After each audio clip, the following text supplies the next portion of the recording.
আমি ডক্টর ইউনূস সাহেব একজন নোবেল বিজয়ী, তার কাছে অনুরোধ করব, তার সরকারের কাছে এবং প্রাথমিক শিক্ষা মন্ত্রণালয়ের কাছে যেন আপনাদের যে ন্যায্য দাবিগুলো আছে দাবিগুলো যেন মেনে নেয়। আর যদি তাদের এই দাবিগুলো পূরণ করতে সমস্যা হয়, আমি আপনাদেরকে কথা দিচ্ছি অতি দ্রুত সংস্কারের মাধ্যমে একটি সুষ্ঠু নির্বাচন বাংলাদেশে হতে যাচ্ছে, যা ইতিমধ্যেই আপনারা শুনতে পেয়েছেন। সেই নির্বাচনে জনগণ যাকেই ভোট দিবে, আমার তো মনে হয় জনগণ আগামী দিনে বিএনপিকে ভোট দেওয়ার জন্য প্রস্তুত নিচ্ছে। কি বলেন?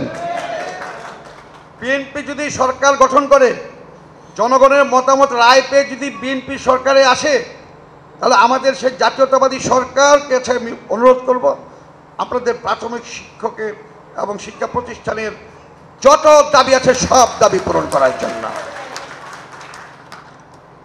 আমি আরেকটা কথা বলি, প্রাথমিক স্কুল এবং মাধ্যমিক স্কুল এই দুটি স্কুল যেহেতু পাশাপাশি, এগুলো ছুটির ব্যাপার আপনাদের দাবিতে আছে। ছুটির ব্যাপারটা একই সময়ে একই ফ্রেমে থাকলে সুবিধা, কারণ বেড়াতে গেলে একই পরিবারের তাদের সুবিধা হয়। আরেকটা হলো প্রাথমিক বিদ্যালয়ে 9টা থেকে 4টা 5টা, এই ব্যাপারটাও খুব জরুরি বলে আমি মনে করি না, কারণ ওরা ছোট ছোট ছেলে মেয়ে, তাদের কিন্তু ধৈর্য ক্ষমতা বড়দের চেয়ে একটু কম। সে কারণে 10টা থেকে 3টা বা 2:30 পর্যন্ত যদি করা হয়, তাহলে আমার মনে হয় যে এটা সবার জন্যই ভালো। এটি কিন্তু আপনাদের দীর্ঘদিনের, ঠিক না? গত 15 বছর কি দাবিগুলো পূরণ করেছে এই আওয়ামী লীগ সরকার?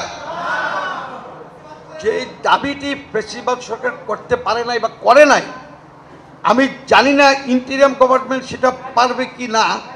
তবে এটা যদি খুব একদিনের কাজ বা দুদিনের কাজ হয় এটা সিদ্ধান্তের, তাহলে তো না পারার কোনো কারণ নাই। কারণ আছে?